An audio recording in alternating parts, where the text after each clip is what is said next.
বন্ধুরা, যারা মনে মনে চিন্তা করছেন আমার বাড়ির উঠানটা বা বাড়ির বারান্দাটা একটু সুন্দর করব, অথবা যারা মনে মনে ভাবছেন আমার যে একটা ছোট্ট বাগিচা রয়েছে এই বাগিচাটাকে আরও সুন্দর করে রাখবো, তো ওনাদের জন্য আমি বলবো এমন একটি গাছ, যেই গাছ একদম খাটো অবস্থায় প্রচুর ফুল ধরে। আপনারা সামনে দেখতেই পাচ্ছেন এই একটি বাগান বিলাস বা বাগানভেলিয়া গাছ। এই গাছকে আপনারা যদি একটু পরিচর্যা করেন, একটু খাটাখাটি করেন, তাহলে গাছটা কিন্তু খুব সুন্দর হবে। এমনভাবে হবে গাছটার মধ্যে কিন্তু একটা পাতা দেখা যাবে না। দেখেন এই একটা গাছ, এটাকে কিন্তু আমি কোনো পরিচর্যা করিনি, জাস্ট পটিং করে রেখেছিলাম মাটির একটা পটের মধ্যে। তারপর প্রায় 1 বছর হয়ে গেছে। এই দিন কী সুন্দর এই গাছটা, আপনি দেখেই বুঝতে পারবেন যে এই গাছের মধ্যে আসলে কোনো পরিচর্যা হয়নি। দেখেন অটোমেটিকলি এটার মধ্যে কোনো পাতা একদম নেই, সবটির মধ্যে ফুল রয়েছে। তো এটাকে আরও সুন্দর করার জন্য যে পদ্ধতিটা, একদম সহজভাবে একদম কম সময়ে আপনারা এটাকে ঠিক করতে পারবেন। তো ব্যাপারটা হচ্ছে এটার যে ভ্যারাইটি বা এই যে জাত আছে, এই জাতটা কিন্তু আপনাকে বুঝে চিনে তারপর কিনতে হবে। তো বন্ধুরা, চলুন এই ব্যাপারে বিস্তারিত আলোচনা করব। তো এর আগে যারা এই ভিডিওটি দেখছেন, আপনাদের আমি রিকোয়েস্ট করব ভিডিওটা সম্পূর্ণ দেখবেন এবং আমাদের এই চ্যানেলটাকে সাবস্ক্রাইব করে দেবেন, লাইক কমেন্ট করে দেবেন এবং কোথা থেকে দেখছেন একটু বলে দেবেন বন্ধুরা। কারণ আমরা এই ভিডিওগুলো যে করি, আমাদের টিম অনেক বেশি খাটাখাটি করে।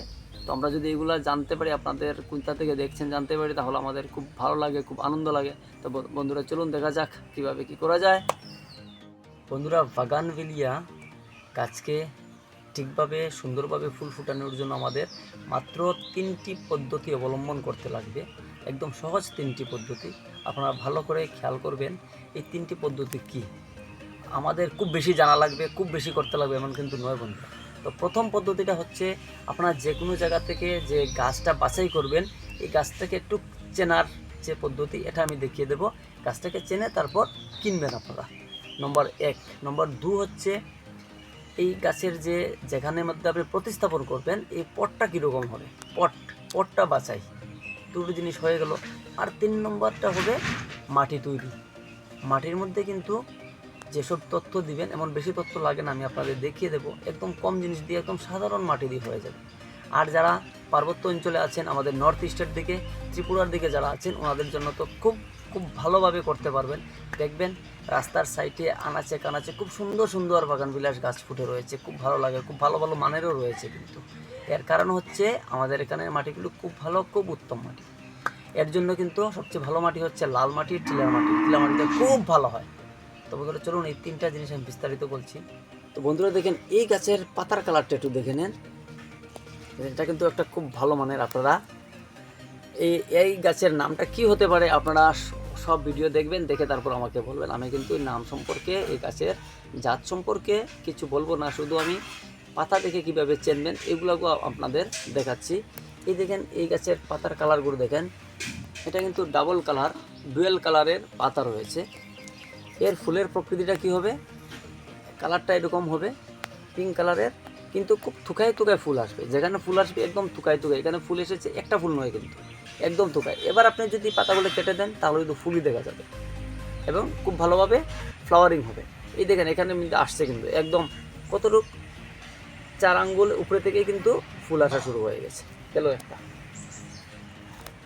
এই দেখেন আরেকটা গাছ, এই গাছটা গাঢ় সবুজ, কিন্তু এই গাছের ফুলের কালারটা দেখুন সাদা কালারের, একদম থুকায় থুকায় ফুল ফুটে আসছে। এটা পাতা কীভাবে চিনবেন, দেখবেন পাতার আকৃতিটা গোল হবে এবং একদম গাঢ় সবুজ, পাতাটা একটু যেমন কচি কচি পাতার মতো লাগবে। ঠিক আছে, এই কালার, এই জাতটা কিন্তু খুব ভালো হয়। যে কোনো কালার হোক না কেন, ভ্যারাইটিটা যদি ভালো হয়, পুরো পটের মধ্যে শুধু ফুলই লেগে থাকবে। দেখবেন ইয়েলোর মধ্যে আরেকটা আছে, এই গাছটাকে দেখুন একদম ছোট্ট অবস্থাতে ফুল এসে গেছে।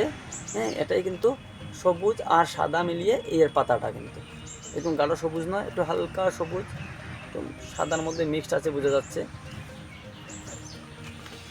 এই দেখেন আরেকটা গাছ, এই গাছটার পাতাটা দেখেন একদম সাদা আর সবুজের মিশ্রণ, কিন্তু ডাবল এইরকম। আর এই দেখেন আরেকটা ভ্যারাইটি, এই ভ্যারাইটির গাছটাও দেখেন, এটার মধ্যে কিন্তু কোনো পরিচর্যা এমন একটা হয়নি, কিন্তু ফুল আসছে।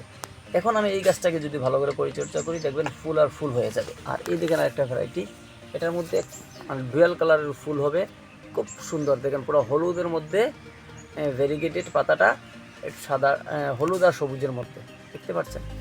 আর গাছের স্টাম্পটা দেখেন একদম ছোটো। এগুলো কিন্তু টিস্যু কালচারের গাছ, খুব ভালো মানের গাছ। পরের স্টেপ হচ্ছে আমরা কীভাবে টপ সিলেকশন করব। এটা হচ্ছে 2 নম্বর টিপস। তো 2 নম্বর টিপসে আমরা টপকে কোন টপটা আমরা চয়েস করব। তো আমি বলবো এই যে একটা থার্মোফর্মিং পট রয়েছে, এই পটটাকে আপনারা সিলেকশন করতে পারেন। এর মধ্যে অনেক ছিদ্র রয়েছে এবং এর যে কালারটা রয়েছে টেরাকোটা কালার আছে, এই কালারের জন্য কি হয়, আর ভেতর দিয়ে কিন্তু ব্ল্যাক কালার রয়েছে। তো কী হবে, মাটিটা খুব তাড়াতাড়ি গরম হবে না, কিন্তু এই কালারের জন্য একটা রিফ্লেকশন হয়ে যাবে আলোটা। আর ভেতরে কিন্তু ব্ল্যাক কালার রয়েছে, হ্যাঁ, তাই কিন্তু মাটিটা ভালো থাকবে, ঠান্ডা থাকবে। আর যদি মনে করেন আপনারা কোনো প্লাস্টিকের টব নেন, প্লাস্টিকের পট নেন, তাহলে এই জিনিসটা একটু খেয়াল করবেন, যাতে আমি ফ্লোরের মধ্যে বা যে কোনো জায়গার মধ্যে যখন রাখবো, আপনার বাগানের মধ্যে ভালো একটা জায়গায় রাখবেন, তখন পটের সিস্টেমটা এরকম হতে লাগবে। এই জায়গায় চাপা থাকবে, এই দিক দিয়ে কিন্তু জলগুলা বেরিয়ে যাবে। এবং ছিদ্রগুলো কিন্তু একটু বড় বড় করবেন, একটু বেশি করে নেবেন, অসুবিধা নেই। এই দেখেন আরেকটি পট, এটা বনসাই পট। এই পটটাই কিন্তু সুন্দর আছে। এটিগুলো আমি কিন্তু ইউজ করেছি, তাই আমি আপনাদের শুধু দেখাচ্ছি যে কোনগুলো টবের মধ্যে দিলে আপনার গাছটা ভালো থাকবে। এই পটের মধ্যে যদি এই গাছটা বসান, তাহলে কিন্তু খুব সুন্দরভাবে, এমন বেশি মাটি লাগবে না, আমি মাটি বলে দেব, এই মাটির মধ্যে কিন্তু সুন্দর হয়ে যাবে গাছটা, ঠিক আছে। তারপরে যদি আপনারা মনে করেন এর থেকে আরও ভালো, সবচেয়ে ভালো হয় কিন্তু এই মাটির পটের মধ্যে। দেখেন এই মাটির পটের মধ্যে ছিদ্র কিন্তু এমন বেশি নেই, একটা ছিদ্র গেলে সাইডের দিকে, এটা আমাদের ছিল, এটা দেখা যাচ্ছে না। তো একটা বা দুটো ছিদ্র থাকবে। আর এই মাটির পটের মধ্যে সবচেয়ে ভালো হবে গাছ। দেখেন আমার ওই যে গাছটা আমি প্রথম বলেছিলাম, এই গাছটা কিন্তু মাটির টপ থাকার কারণে আমি কোনো যত্ন করিনি, তবুও গাছটা কিন্তু খুব সুন্দর দেখাচ্ছে, খুব ভালোভাবে ফুল ফুটছে। তো সবচেয়ে ফার্স্ট ক্লাস, এ ক্লাস হবে এই মাটির পট। মাটির পটের মধ্যে আপনারা চিন্তা করবেন এই গাছটাকে বসানোর জন্য। ঠিক আছে, তো বন্ধুরা, এবার আমরা 3 নম্বর টিপস বা 3 নম্বর পার্টে এলাম। তো এটি হচ্ছে সবচেয়ে গুরুত্বপূর্ণ বিষয়। তো গুরুত্বপূর্ণ বিষয়টা হচ্ছে মাটি তৈরি। তো মাটিটা কীরকম হবে, তো আমি আগেই বলে দিয়েছি আপনাদের, মাটিটাকে টিলা মাটি খুব ভালো হয়। তো আমি যেখানে মাটি নিয়েছি টিলা বালিযুক্ত মাটি, দেখেন লাল মাটি রয়েছে। এই মাটির মধ্যে দুটো সার আমি ব্যবহার করেছি, একটি হচ্ছে এসএসপি আর একটি পটাশ। এই দুটোর মিশ্রণে আমি এই মাটি তৈরি করেছি। আর এর সঙ্গে কী দিয়েছি, কিছু কয়লা দিয়েছি, ছাই দিয়েছি। এই ছাইয়ের মধ্যে কিন্তু পটাশের বা কার্বনের পরিমাণটা বেশি রয়েছে। এই 3টি জিনিস দিয়েই কিন্তু আমি মাটি তৈরি করে নিয়েছি। আর যখন আমি পটিং করে নেব, পটিংয়ের উপরে কিছু নিম কম্পোস্ট দিয়ে দেবো, নিম খৈল দিয়ে দেবো, বাস হয়ে যাবে প্রতিস্থাপন। বন্ধুরা, চলুন আমরা এই লাল বেলে মাটির সঙ্গে এই সারগুলো মিশ্রণ করে নিই। তো এখানে প্রায় 1 কেজির মতো রয়েছে। তো আমি এটাকে অর্ধেকটা দিয়ে দেবো, 500 গ্রামটা দিয়ে দেবো এখানে এই মাটির মধ্যে।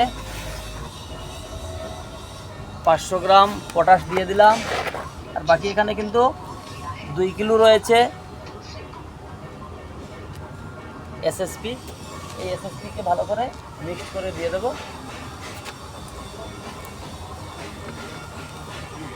তারপর ভালো করে কিন্তু এটাকে মিশ্রণ করে নেব।